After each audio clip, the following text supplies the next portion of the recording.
All right, guys, welcome back to the channel.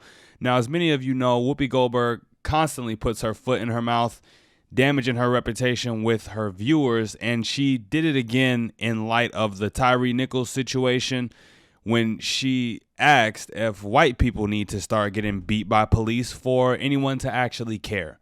Take a look. Peaceful protests continue nationwide after Friday's release of police footage showing officers savagely beating Tyre Nichols at a traffic stop in Memphis. So far, 5 cops have been arrested and charged with second-degree murder and kidnapping.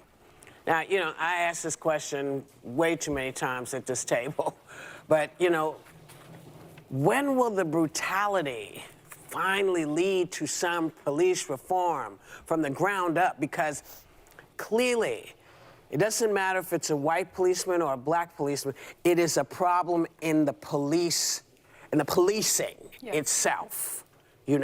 Seems things don't seem to make sense to people unless it's somebody they can feel or they can recognize. But how many times do we need to see white people also get beaten before anybody will do anything? I'm not suggesting that. So don't write us and tell me what a racist I am.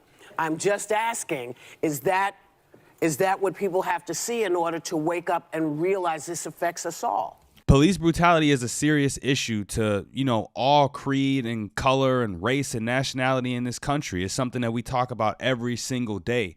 So I don't even know where the idea is coming from in Whoopi's mind that this isn't something that's serious. And also you have to be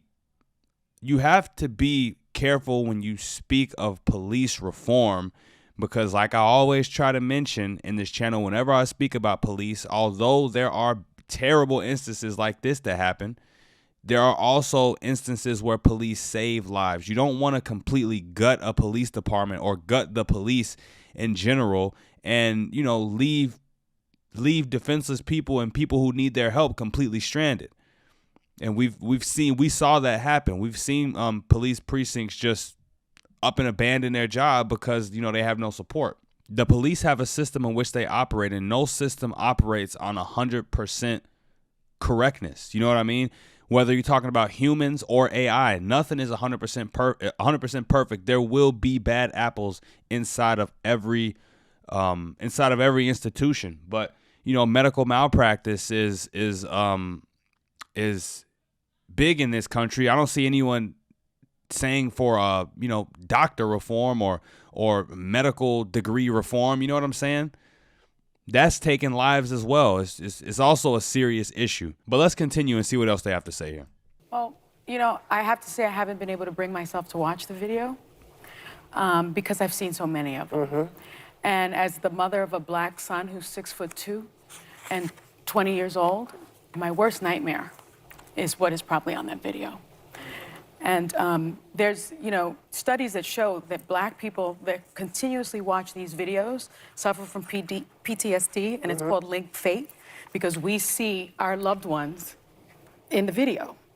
Now, I understand Sunny Holston is coming from a place of emotion. She's very taken back by this.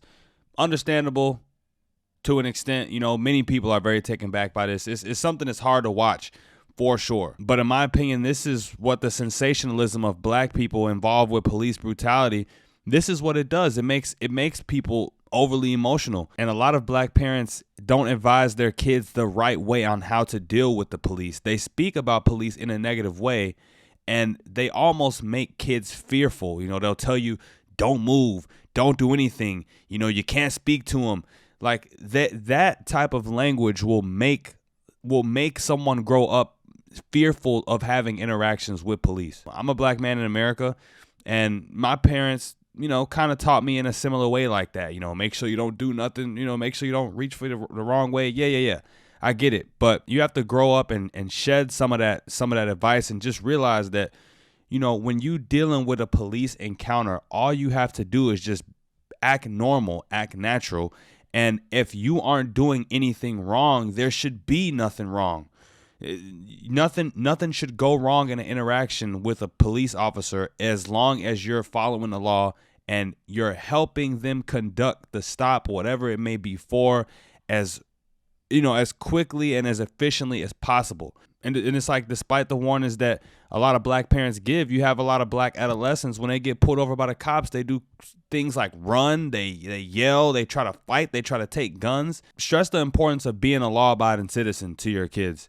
Don't make kids fear police, because when people do irrational things out of fear. Now, I know that this isn't a situation like that, but I'm just speaking to the way parents try to teach their kids about interactions with police. It needs to change. We need to stop teaching kids to fear the police and stop teaching kids that policing is just a racist institution. You know, I got a group chat, friends and such, you know, majority black.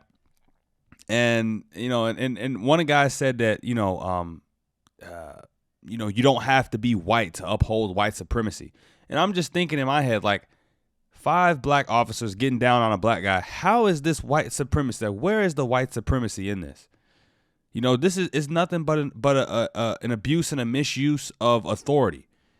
You know, this would be wrong if it was white people, black people, Mexican officers. It doesn't matter what color the officer is, but white supremacy.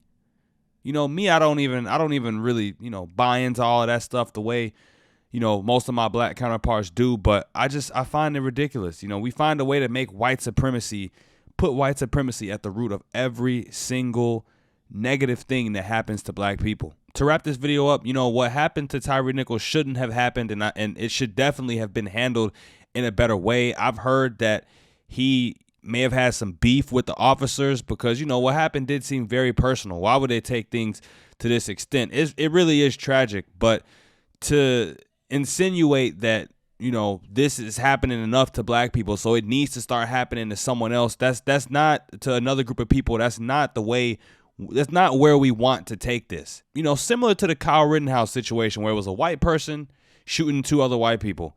This was black people getting down on another black person. I don't understand what this has to do with white supremacy at all. Social justice warriors love to talk about how bad police brutality is, and, you know, how you know, black people are a target and they want to, you know, decrease our numbers. But, you know, we got abortion rates skyrocketing through the roof, and that's dwindling and has been dwindling black people's numbers in droves, in numbers succeeding that of police brutality for years and years and years now. So, you know, I don't really buy into that. And lastly, teach your children how to interact with police. That should be the number one rule. Don't teach them to be scared of police. Teach them how to interact with police the right way so that they can have interactions that don't end in, you know, them running away and getting shot in the back or anything like that. Teach your offspring and your loved ones to be law-abiding citizens. Teach them